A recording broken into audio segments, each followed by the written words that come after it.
المستجدات لديكم وفي ريف دمشق؟ نعم أخي، الريف الدمشقي كما كل يوم يعاني وينزف، وبخاصة الأحياء الجنوبية منه، حيث تعرض اليوم حي القدم دمشقي لقصف عنيف براجمات الصواريخ وقذائف الهاون سبب حريق هائل في حي القدم، وغطت سحابة الدخان منطقة القدم بالكامل نتيجة الغروية. وقد وصلت سحابة الدخان إلى وسط دمشق حيث غطت منطقة الميدان أيضا. وسقط بحي القدم شهيدين نتيجة التي شنتها طائرات النظام المجرم على كازية رحمون في منطقة المادنية هناك، ولا يزال عدد كبير من الجرحى في حالة خطرة. كما تجدد تحريق طيران الحرب الميج فوق حي العسار راميا البراميل فوق منازل المدنيين أو ما تبقى من السكان هناك. أيضا مخيم اليرموك والتضامن، الأحياء الجارة لا تزال تعاني من قصف عنيف وتصاعد أعمدة الدخان والحرائق منها، حيث جرت اليوم في التضامن اشتباكات بين عناصر الجيش الحر واللجان الطائفية في شارع نسرين، الذي قام عناصر الجيش الحر بقصفه بالهاون تمهيدا لاقتحامه بإذن الله. أما المخيم اليرموك فهو يعاني اليوم 49 على توالي من حصار اقتصادي الأهالي داخل المخيم، حيث يمنع دخول المواد الطبية والمحروقات والطحين إلى المخيم. نعم أخي.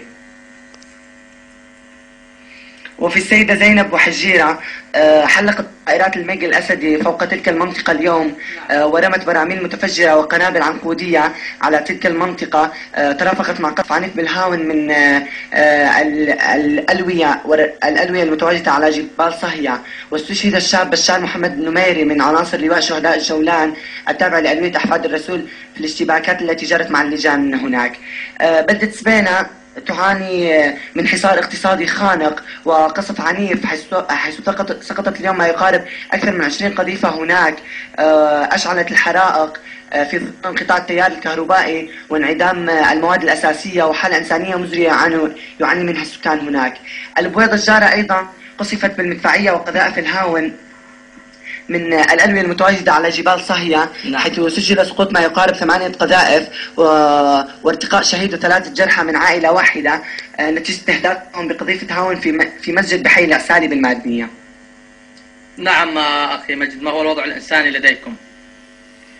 أخي، الوضع الإنساني مزري جدا في ريف دمشق كله، وبخاصة في الأحياء الجنوبية، حيث يعاني السكان من حصار اقتصادي وطبي. المشافي الميدانية تعجز عن إسعاف الجرحى في بعض الأحيان، يتم نقلهم إلى المناطق المجاورة لإسعافهم لعدم توفر المواد الطبية اللازمة لإسعافهم.